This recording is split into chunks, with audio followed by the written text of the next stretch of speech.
CNN ने एक बार एक हेडलाइन चलाई थी, most dangerous man on the earth. ये किसी मूवी के विलन के बारे में नहीं था, बल्कि एक असली इंसान के बारे में थी। एक पाकिस्तानी जो पहले तो अपनी आर्मी का हीरो था, लेकिन फिर उसी आर्मी का दुश्मन बन जाता है और फिर पूरी दुनिया का दुश्मन बना। यूएसए ने जिस पे $5 मिलियन का इनाम रखा था, और उसामा बिन लादेन के मरने के बाद जिसे अलकायदा का नया लीडर माना जा रहा था, उसका नाम था इलियास कश्मीरी उर्फ धुरंधर का मेजर इकबाल। आज हम बात करेंगे पाकिस्तान के सबसे खतरनाक मिलिटेंट कमांडर की। ये सिर्फ किसी टेररिस्ट की बायोग्राफी नहीं है, बल्कि एक कहानी है उस इंसान की जो एक सिस्टम का प्रोडक्ट था और फिर उसी सिस्टम के लिए सबसे बड़ा खतरा भी बन गया। तो चलिए शुरू करते हैं। 10 फरवरी 1964 पाकिस्तान ऑक्यूपाइड कश्मीर के एक छोटे से गांव में कश्मीरी का जन्म हुआ।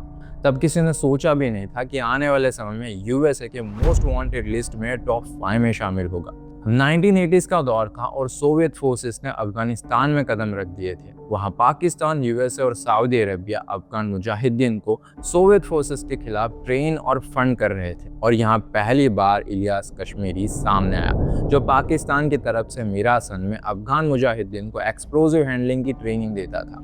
और इसी लड़ाई के दौरान उसने अपनी एक आंख और एक उंगली गंवाई थी, लेकिन उसके बाद भी उसका जुनून कम नहीं हुआ। इनफैक्ट इस इंसिडेंट के बाद वो अपने साथियों में लेजेंड बन गया था। अब 1989 में सोवियत फोर्सेस अफगानिस्तान से निकल गई।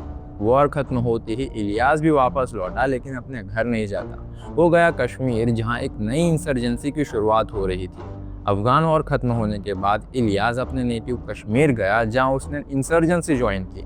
यहाँ उसने हरकत उल जिहाद अल इस्लामी फूजी नाम का ग्रुप ज्वाइन किया, जो स्पेसिफिकली कश्मीर में जिहाद के लिए बनाया गया था।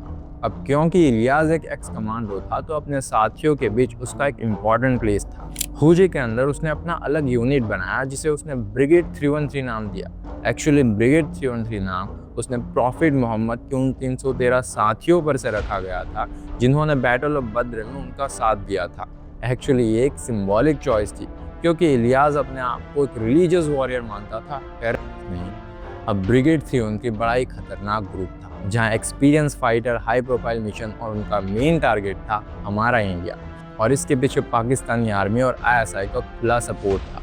अब बात करते हैं उस रात की, जिसके बाद पाकिस्तानी आर्मी के लिए इलियास एक लेजेंड बन गया।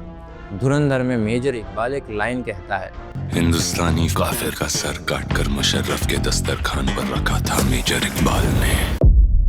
25 फरवरी सन 2000 को लाइन ऑफ कंट्रोल पे इलियास अपने ब्रिगेड 313 के साथ इंडियन आर्मी पोस्ट पे हमला करता है और वहाँ मौजूद इंडियन सोल्जर्स शहीद हो गए। लेकिन इसके बाद जो हुआ बड़ा ही डिस्टर्बिंग था। इलियास अपनी पाकिस्तानी टेरिटरी में वापस गया और वहाँ उसने तब के army chief general Pervez Musharraf को एक इंडियन सोल्जर का कटा हुआ सर गिफ्ट किया, जिससे खुश होकर मुशर्रफ ने उसे 1 लाख रुपए इनाम भी दिया था। Of course it was so cruel, लेकिन मुशर्रफ खुश था, आईएसआई खुश थी, क्योंकि उनके लिए यह बंदा अब एसेट बन चुका था, उनका एक बहुत बड़ा वेपन बन चुका था। लेकिन वो भूल रहे थे कि वेपन्स को हमेशा कंट्रोल में नहीं किया जा सकता। अब इसके 1 साल बाद सितंबर 11, 2001 को न्यूयॉर्क के वर्ल्ड ट्रेड सेंटर पे हमला होता है, जिसमें 3000 लोग मारे गए और एक ही झटके में पाकिस्तान की पूरी फॉरेन पॉलिसी ही चेंज हो गई। मुशर्रफ ने यूएसए का साथ दिया, तालिबान का सपोर्ट बंद किया गया और कुछ जिहादी ग्रुप्स को भी बैन किया गया।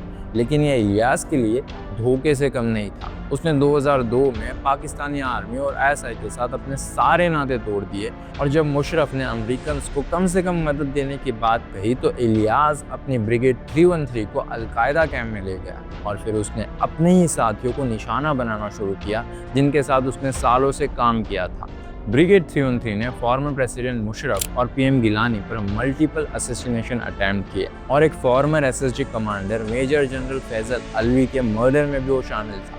पाकिस्तान आर्मी का हीरो अब उसके लिए बहुत बड़ा खतरा बन चुका था और एक वेपन अब अपने क्रिएटर की तरफ मुड़ चुका था। लेकिन अब इलियास सिर्फ साउथ एशिया में सीमित नहीं था, वो ग्लोबल हो रहा था। मुंबई के 26/11 अटैक में पाकिस्तान अमेरिकन डेविड हेडली के साथ वो कंटिन्यूअस कांटेक्ट में था। इसके अलावा डेनमार्क का जिलांस पोस्टन प्लांट हो या फिर 2009 का न्यूयॉर्क सिटी अटैक, पुणे की जर्मन बेकरी बॉम्बिंग हो या फिर कराची नेवल बेस अटैक, हर एक हमले में कश्मीरी शामिल था। अब 3 जून 2011 में पाकिस्तान के साउथ वजीरिस्तान वाना में एक यूएस ड्रोन से हमला होता है। हमले के तुरंत बाद हुजी के स्पोक पर्सन ने कंफर्म किया कि यूएस ड्रोन अटैक में कश्मीरी मार दिया गया है। यूएसए, पाकिस्तान और अलकायदा तीनों के अलग अलग रिएक्शंस थे। जहां पे अलकायदा ने अपनी मैगजीन में कश्मीरी को शहीद करार दिया, तो वहीं अमेरिका ने राहत की सांस ली थी, क्योंकि अलकायदा के रिकवरी में ये बहुत बड़ा रोल प्ले कर सकता था। धुरंधर का मेजर इकबाल भले एक फिक्शनल कैरेक्टर है, लेकिन एक कैरेक्टर जिस पर्सन से इंस्पायर होता है वो रियल और बहुत क्रूअल था। इलियास कश्मीरी की कहानी मूवी से कहीं ज़्यादा डार्क और कॉम्प्लिकेटेड है, और ये कहानी हमें सिखाती है कि दुनिया के मोस्ट डेंजरस लोग एक्चुअली एक सिस्टम से पैदा होते हैं, और जब वो सिस्टम उन्हें कंट्रोल नहीं कर पाती तो उसकी प्राइस पूरी दुनिया को भुगतनी पड़ती है। फिलहाल इस वीडियो में इतना ही। आपको ये वीडियो कैसा लगा कमेंट सेक्शन में ज़रूर बताइएगा। अब मिलेंगे हम अगले वीडियो में ऐसे इंटरेस्टिंग टॉपिक के साथ। तब तक के लिए stay safe, stay aware. Will meet you in the next video. Bye bye.